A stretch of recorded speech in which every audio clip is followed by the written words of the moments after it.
Hi, my name is Tommaso. And my name is Chris. Welcome to HEARIN'spire. If you're considering living abroad for a short or a long period, you are in the right place. In this podcast, we will share our personal experiences and tell how stressful, but also amazing, it can be to move your whole life to a different country. Stay tuned.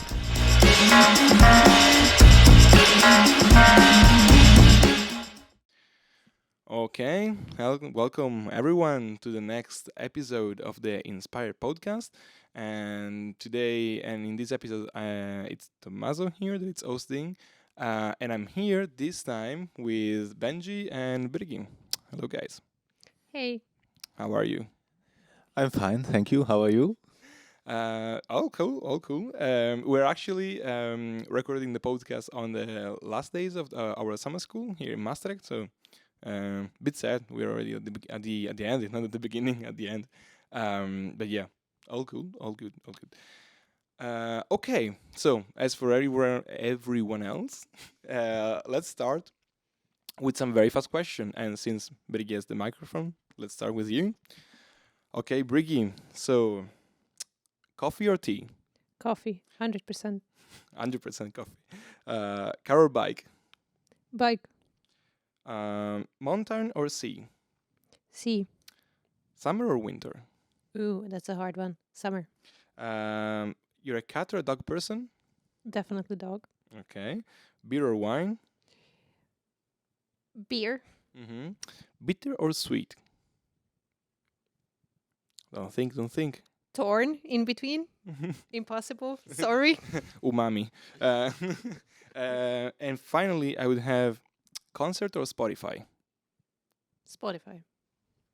Okay, Spotify. Why Spotify? It's many people are saying concert give you more after the pandemic, like the fact of being together, or maybe like at the opposite effect on you is like no more people on Spotify now. I mean, I think, if you actually really want to enjoy the music and not just the experience. So for experience, a concert and all the people and just being there, that's way nicer. But if you want to enjoy good quality music and just chill, then Spotify. Makes sense. Okay. Sorry, I forgot one important last one. Workout or chill out? I used to be a definitely chill out person, but now I'm kind of working out. So again, hard. Okay. Okay, so which one? Workout or chill out? Chill out because I'm more used to it. Okay. Okay, so Benji now. Ready? Ready. Let's fire. Let's start with a Brigitte and workout or chill out, Benji. Ooh, a good balance between the two, I think. You have to give me an answer. Okay, workout then. Workout, okay. Yeah. But workout like physical workout. Yes, I like a good physical workout every now and then. Okay. Cats or dogs? Dogs. Bitter or sweet? Sweet. Alcohol or no alcohol? This is specifically tailored for Benji. Yeah, it's a specific question for me. I don't drink alcohol. Mountain or sea? Mountain. Coffee or tea? Coffee. Concert or Spotify? This is also a very good one. I enjoy a concert, but I listen way more to Spotify. I listen a lot of music. Yeah, so Spotify. Okay. Do you remember the last concert you have been to? Oh, to be honest, no. This was, I think, even pre-Corona times, it was quite a while already that I went to a concert. So, yeah, it's a long time ago. Too much workout. Okay. Summer or winter? Definitely summer. Okay. I love the sun. Okay, and then we will see why you are definitely from the wrong country and to the wrong country. Probably, yes. Okay, nice. I think I skip beer or wine with you because I think it doesn't make make any sense, right? Yeah. Okay. I think it was a nice warming up round of questions. So since we have spoken a bit why like Benji come definitely from the wrong country for being a summer person, Benji, we want to tell us like where are you from? Where do you live now? How do you join? How come that you're part of the Inspire team?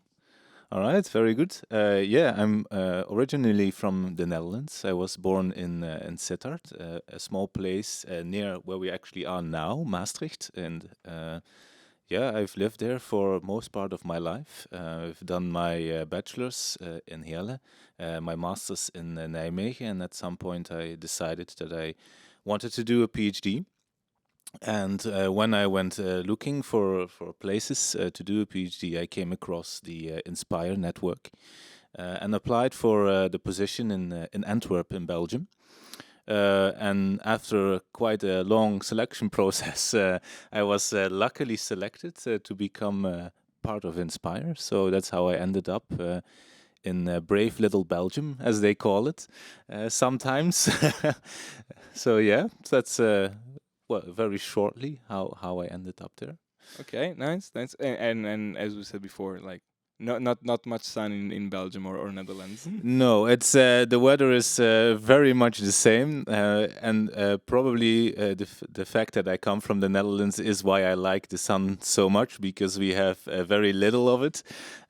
So the summers are always very nice, and try to enjoy them as much as possible because they don't last very long. And so postdoc in a sunny place. Postdoc in a sunny place would be ideal. Great, great. Ricky, this leads us to you. Same. Where are you from? Where are you now? Okay, Where do you so want to go? where do I want to go? Let's leave that out if we want for a second, but yeah, all the rest. Sure. So I am originally from Hungary, which has quite a mild climate. So you really have the four seasons, and that is not exactly what happens in the Netherlands, which I am located right now. So I am not in Maastricht, but Leiden, which is somewhere between The Hague and Amsterdam. But the weather is pretty similar to what Benji described. So I also went in favor of summer over winter because I really do miss a good summer. And one of the most interesting experiences I have about working here in the Netherlands and the weather really is that the minute the sun is out and it's above 20 degrees, 70% of your colleagues disappear and suddenly everyone is on holiday or sick or whatever, and the office is just a ghost town. So that is brilliant. And yeah, I also think I want to go somewhere in the future where maybe there's a bit less wind and rain, but other than that, I really do enjoy the Netherlands. Okay, nice. And okay, I see. Good. Okay. Since you said like you really are enjoying the Netherlands, so you said that you are in Leiden. Leiden. Depends on the accent. Okay, well, I guess. we have Leiden. Leiden. Okay. The correction arrived. Correct pronunciation. I was thinking, I don't know specifically where are you from Hungary, but but to what I know, many people in Hungary live Budapest or around Budapest, right? Uh, Yeah, so Hungary, the total population of Hungary is about 10 million people, and over 1 million of that live in Budapest or the suburbs around it.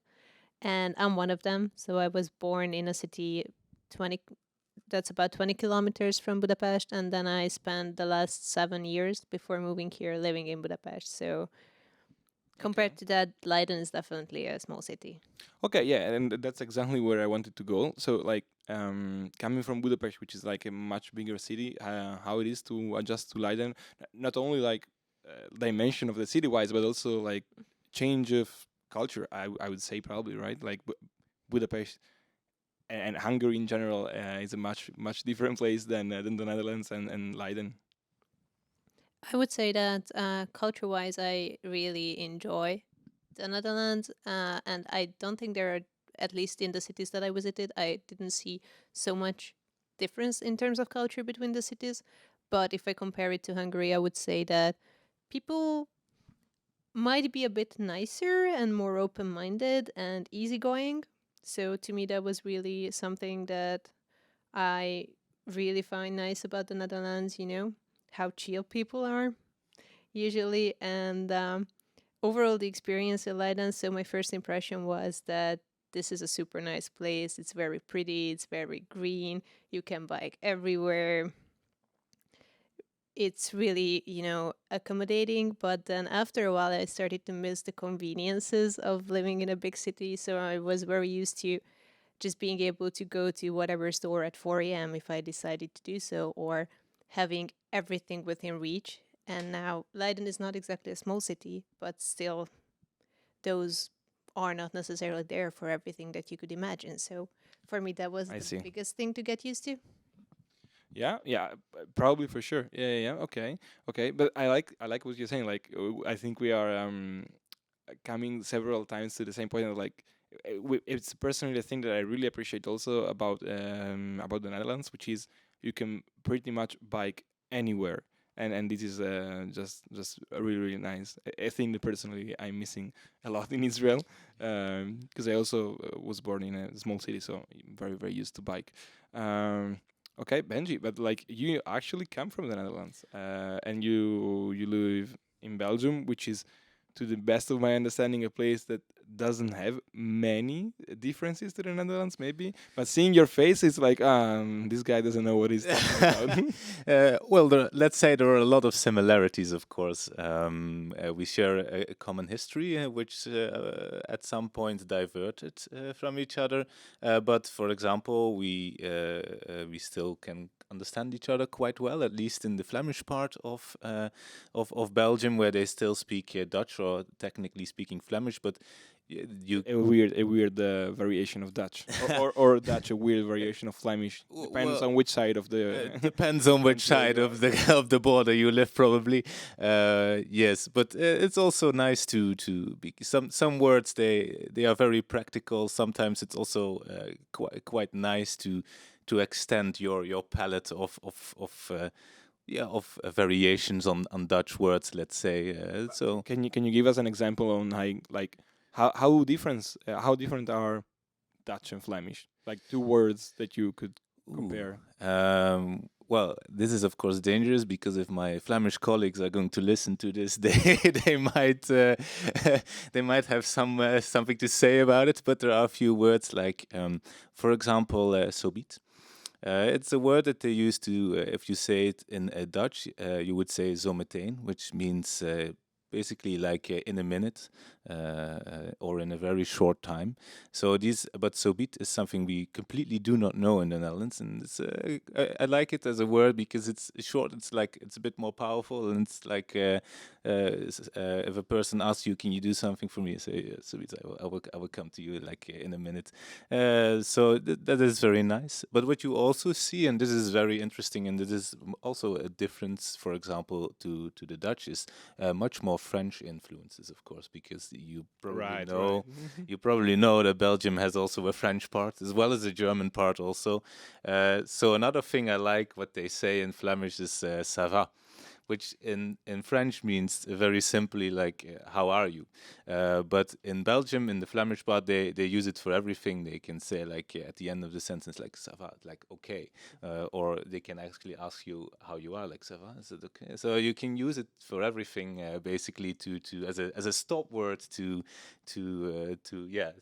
for everything. So it's very practical, and it's a word I actually incorporated in my vocabulary since living in Belgium. Nice. I think it's very nice. The fact of like being like moving to a different country, which might be not so difficult, so different from your home country, but still being able to catch some Yes, things yeah. and then integrating them.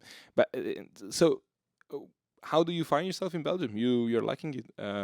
Yes. You would have liked maybe retrospectively to move to a, like, I don't know, much different country, or you're still very quite good in Belgium. Oh, this is difficult to say, of course, because to compare, then I have to first have lived in another country than Belgium and the Netherlands. But so far, especially now post Corona, yeah, when everything is starting again, I like Belgium. Sometimes, obviously, it's also nice to come back to the Netherlands to go back to the things you're used to. So the week here in Maastricht was very nice. But overall, it's I enjoy my time there. Antwerp is a nice city to live in, a lot of activity. Also now with Corona gone last week, we before we came to the summer school, we went into the city to celebrate Callan's one of the other ESR's birthday, for example. That's it's a very live city, so that's very nice. Nice. Okay, good. So happy to hear this. Very much happy to hear this. So we have said before that the Netherlands are actually like you have a bike, you can pretty much, if you have enough legs and breath, you can go pretty much anywhere. True. Even though they are quite flat, but as we have experienced personally, not as flat as we could have thought. But what about Belgium? Is it the same? You think? I would actually say so.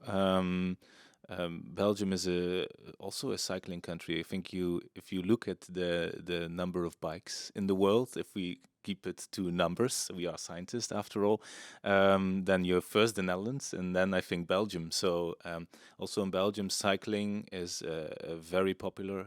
A lot of my colleagues also do it as a hobby. Also there the infrastructure for cycling is almost as good as in the Netherlands, I would say. Nice. We were saying something about the French influence of on Flemish in Belgium. How good is your Dutch speaking? Are you picking it up pretty well? Language courses. That's a beautiful question. So I have 2 papers saying that I speak Dutch. I do not speak Dutch in real life, though. I Okay. probably could, but at this point, I'm still very shy about it. But I'm getting there slowly, slowly. I see. But because we all are PhD students, which usually means where you work is a very international environment. So you will speak English every hour that you're at work, right? But unless you find some Hungarian that you can speak your mother tongue with, I don't know if you have found someone in Leiden. So, at the company, there are no Hungarians, fortunately or unfortunately. Up to you to decide. But I did make a pact with one of my Dutch colleagues that starting from 1st of July, he will only speak Dutch to me. So I will keep my level of Dutch up because what happened between the last 2 language courses that I took that was that I didn't speak Dutch at all for about 3 or 4 months. And then it went like, whoop, all Completely gone, down. all gone. So now that's the plan. Only Dutch at work. I see. But and this happens because when you're not at work, you can just use English any way, anyhow, with anyone from I don't know supermarket to the bank to the hospital. Yeah, pretty much. I think it happened to me maybe 3 times or 4 times overall in 2 years that I had problems with someone not understanding English. And one of them was an old lady, probably around 90, which I think is Pretty acceptable. pretty okay. And the other one was a postman, because this is one of the strangest customs that I've ever seen. So in the Netherlands, it's perfectly acceptable to just leave packages wherever. So you order a package and they deliver it to your neighbor. They deliver it to, I don't know, whomever they can find. Literally, at one time, they just left the package in front of my door on the street for 5 hours. By the way, the package was still there when I got home. So They give it for granted. yeah. So No one is gonna take your stuff. yeah, so the only person who wouldn't understand English was one of the postmans who wanted to give me a package that was obviously not mine. And to this day, I do not know if he was faking it or not, because he really just wanted to put the package down somewhere. So who knows? I see, but I think it's an interesting detail, right? Like you move to the Netherlands, maybe you don't know that. Like, for example, in Italy, it's not like that. If you're not home, the courier is gonna call you and it's like, can I leave it somewhere? You tell me. But in the Netherlands, maybe they don't even call you. Just like, yeah, I'm gonna leave it somewhere. So if you're in the Netherlands and you've not received your package, check your neighbors. Maybe they have it. But they will eventually give it to you. No problems. No one is gonna take your things in the Netherlands. Okay, good. Nice. So it's not at all a problem if someone moves to the Netherlands without speaking Dutch. No. I mean, as long as you speak English, then you should be fine. And if you actually speak English in combination with German, then you will most likely even understand Dutch to the extent that you're pretty okay with everything. You're not going to have a scientific discussion on the hardest topics, but you will be fine. Right. Good. Okay. That seems very very nice. Very nice, I think. Okay. Actually, I think I don't have a fixed order of questions, so I'm just asking you question like all the questions. How I get them? Usually, the first step, right, when you move to a different country, it is let's find an apartment. And we have already asked this to several other people. In some places it's more a struggle. In some others it's more okay. Like, it's super easy. I don't think it's anywhere super easy. I don't know for you, but like looking for an apartment is always somehow a pain. But for example, we were hearing some stories from people that looked for an apartment in Paris, and that can be a bit harder. So what was your experience? Terrible. Absolutely Horrible. terrible. Nightmares. Everybody wants to live in Leiden.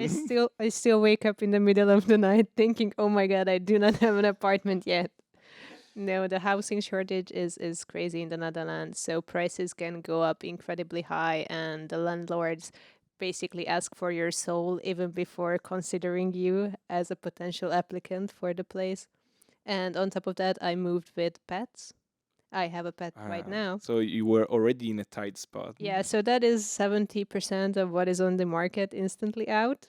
And then after that, it's Maybe you even play an instrument and you have some kids, and that's like really no one wants you as a neighbor. yeah, that's your instant ticket to live under the bridge.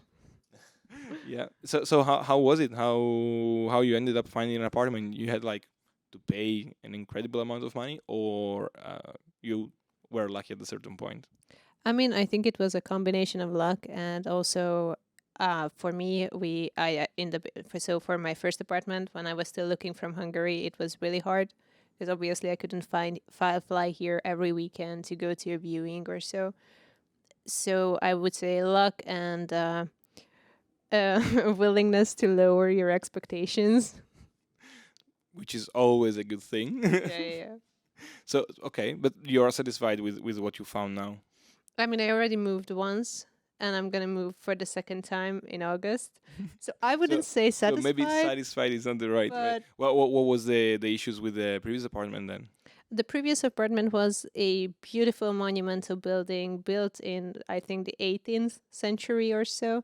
And there's this thing in the Netherlands that if you live in a monumental building, the exterior cannot be changed unless it is approved by the municipality. So the windows were from, I don't know which century, but definitely not this one. Okay. And in a moist country like the Netherlands, that can lead to some problems. So the average... I can see Benji smiling and like saying like, yeah, actually. yeah. So the average humidity in the apartment was about 70%, which is more like a tropical forest to me. But other than that, it was really nice. Should come to Israel. That's nothing. In certain place. Yeah. And the current place I live in, well, it's a bit too big and a bit too expensive for me at the moment. So that is more of a, it could work, but I'm going to try. Okay. What about you, Benji? Like you are maybe a bit fast, like you had an easier time because you kind of already speak the language of the locals where you arrived, and you're much closer than like from Hungary to Leiden. I think speaking the language already definitely helps, but I recognize, at least for the Netherlands, British problems, it's a big problem in the Netherlands, the shortage of the apartments and also the to buy houses. very difficult these days and very pricey. But actually, for me in Belgium, I must say it was quite easy. Also because I think what helped a lot was that the campus of the university is a bit outside in the more of the suburbs, let's say, of Antwerp. So when I went looking for an apartment, I drew a circle on the map of around 20 minutes of cycling because as a PhD No more student, than that. no more than that, because as a PhD student, you have to be on the lab a lot, so also in the weekends. So you want to be ideally a bit close to it. And I think it took me, a few visits to Antwerp and some viewings to, I think, an apartment of 10 apartments to eventually find one that suited my needs, so to say. And I live now 8 minutes cycling from the university, which is quite nice. Perfectly in the range of your circle. More perfectly even than I anticipated and before going to Belgium. So yes, obviously what a difference might be. What surprised me in Belgium is, for example, the duration of the contracts of Okay. renting an apartment, because the shortest duration you can have is 3 years. Okay. So you immediately have to sign a contract for 3 years. It can be shorter in specific cases, but then, like if you're, for example, a student that goes for an internship for 6 months or something like this. But if you really want a decent apartment, then you have to have a contract of 3 years and also have quite a high deposit. And I don't know how this was for Brigitte, but I had to put down 3 times a monthly rent. So Okay, this might be a this thing is that complicated people listening sometimes. might be interested in. Yeah, so this is really something I think to be aware of if you want to find an apartment in Belgium, because then we're talking about over 2,000 euros, and not every student That you have has to that put kind it of up money. front, right? Like you will get 3 parts of this back, but In the end, for the moment being, you have to give them. exactly, in the end, you will get it back, but you have to put it up front. So was quite a lot of money. Yeah. You know, it's it is some money. It is It's some a money. lot of money. Yeah. Yeah. I will have I was just about to tell you an anecdote about myself in Israel. Something very not very similar, but on the same note. But I think I will keep it for my episode. All right. So you will have to listen that episode eventually. We will, of course. I see. I have.